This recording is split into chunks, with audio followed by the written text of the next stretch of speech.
সত্য ঘটনা, নিজের অভিজ্ঞতা। আমি আর বিমলেন্দু স্কুলের 5th ক্লাস থেকে এখানকার ক্লাস 6-এ 3-4 দিন আগে পিছে ভর্তি হয়েছিলাম। ও এসেছিল পাড়াগাঁ থেকে ট্রান্সফার সার্টিফিকেট নিয়ে স্কুলে ভর্তি হতে, আর আমি তো বর্ধমান শহরেই থাকতুম। 2-4 মাসের মধ্যেই বিমলেন্দুর সঙ্গে আমার ভারী ভাব হয়ে যায়। এ ভাব বরাবর অটুট ছিল। বর্তমানে দুজনে একই স্কুল থেকে প্রবেশিকা পরীক্ষা পাশ করেছি, একই কলেজ থেকে আইএ পাস করেছি। তারপর কলকাতায় এসে আমাদের কলেজ ভিন্ন হলো বটে, তবে সম্পর্ক ছাড়াছাড়ি হয়নি। আমি এমএ পাশ করে বিশ্ববিদ্যালয়ে গবেষণা করতে থাকি। বিমলেন্দু এমএ পাশ করে ভারত গভর্নমেন্টের হায়ার সার্ভিসের পরীক্ষা দেয় ও আয়কর বিভাগে কাজ পায়। আজকে যে বিমলেন্দুর অভিজ্ঞতার কথা বলবো তা ঘটেছিল বছর 7-8 পরে। বিমলেন্দু তখন বর্তমানে আয়কর অফিসার। এইসব কাজে জেলায় জেলায় ট্যুর করতে হয়, আর এই ট্যুরেই ঘটেছিল একটা ঘটনা। বিমলেন্দু বর্ধমানেই আছে, আমিও সপ্তাহে একবার করে বর্ধমান যাই। শনি রবি সোম 3 দিন সেখানে থাকি, বিমলেন্দুর সঙ্গও পাই। দিন বেশ ভালোই কাটে। এক সপ্তাহ গিয়ে শুনলাম বিমলেন্দু ট্যুরে গেছে, সেবারে দেখা হলো না। পরের সপ্তাহে দেখা হলো, তার কাছে শুনলাম সেই ট্যুরের এক আশ্চর্য কাহিনী। বিমলেন্দু যেভাবে বলেছিল ঠিক সেভাবেই বলি। গিয়েছিলাম বাঁকুড়া জেলার গহনে এক গন্ড গ্রামে। সে গ্রামে কিছু আড়তদার ব্যবসাদার আছে, ডাকবাংলো আছে। সুতরাং ওখানে গিয়ে তদন্ত করতে অফিসারদের কোনো অসুবিধা হয় না। এইসব বুঝে আমি গেলাম ওখানে ইনকোয়ারি কাগজপত্র ও সেরেস্তাদারকে সঙ্গে নিয়ে। বেলা 3টের সময় ডাকবাংলোয় পৌঁছলাম। অভ্যর্থনা করতে স্থানীয় কিছু লোক এসেছিল।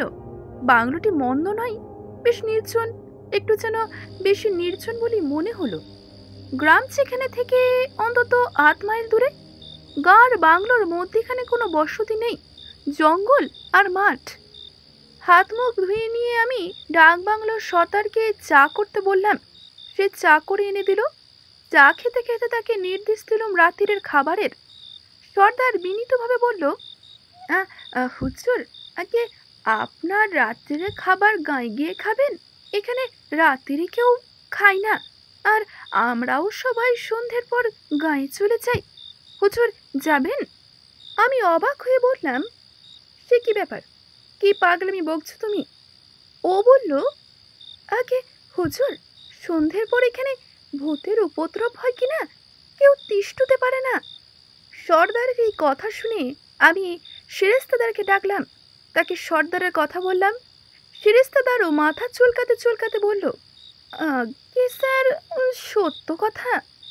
এখানকার ভদ্রলোকেরা এসেছেন আপনাকে রাত্রিবেলাতে গায়ে থাকবার আর খাবার জন্য বলতে। এই বলে সেরেস্তাদার 3-4 ভদ্রলোককে নিয়ে এলো। তারা সকলেই আমাকে জোর করলো যেন এই বাংলোতে আমি সন্ধ্যের পর না থাকি। আমার কিন্তু খুব রাগ হলো। আমি বললাম, এখান ছেড়ে রাত্রিতে আমি কোথাও যাব না। সেরেস্তাদার বাবু, আমি সর্দারকে বলুন যেন রাত্রের খাবার করে রেখে সে চলে যায়।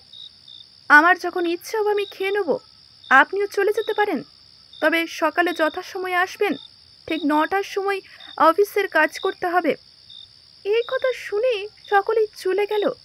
সন্ধ্যার সময় সর্দার আবার খাবার তৈরি করে ঢাকা দিয়ে রেখে চলে গেল। তারপর কেউ কোথাও নেই। তা দেখে আমি বাংলোর দরজায় খিল দিয়ে বই পড়তে বসলাম। সর্দার সব ঘরে আলো জ্বেলে দিয়ে গিয়েছিল। স্বাভাবিকভাবেই সকাল হয়েছে। সূর্য ওঠার আগে বাংলোর বাইরে এসে খোলা হাওয়ায় পায়চারি করছি। ঠিক এমন সময় সর্দার এসে হাজির।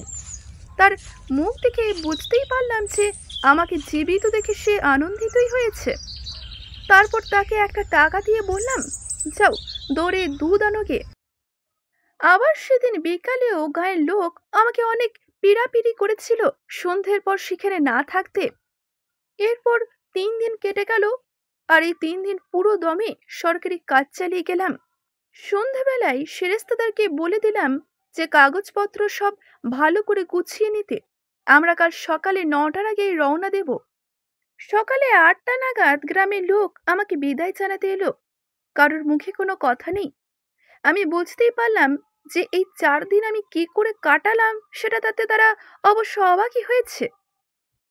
আমি কাউকে কোনো কথা বলতে না দেখে ঘরের বারান্দায় বেরোতে বেরোতে চোখ আটটা ডিঙ্গোতে ডিঙ্গোতে সামনে গায়ের একজনকে ডেকে বললাম, এই তো 4 দিন কাটিয়ে ফেললাম, তা তোমাদের ভূতের টিকিও তো দেখতে পেলাম না। এই কথা বলছি ঠিক এমন সময় দেখি চৌকাঠের ওপর থেকে ঝুরঝুর করে বালি পড়ছে। আমি একবার ওপর পানে চেয়ে নিয়ে তারপর পা চালিয়ে বারান্দা পেরিয়ে শটান গাড়িতে এসে উঠলাম। শুনলি তো, তা তোর কি মনে হয় এ কি ভূতের কাজ? আমি বলেছিলাম, কে জানে, ভূতও তো হতেই পারে। এখানেই শেষ করছে আজকের গল্পটি। আজকের গল্পটি যদি ভালো লেগে থাকে অবশ্যই একটি লাইক করবেন, শেয়ার করবেন এবং কেমন লাগলো জানাতে ভুলবেন না। ধন্যবাদ।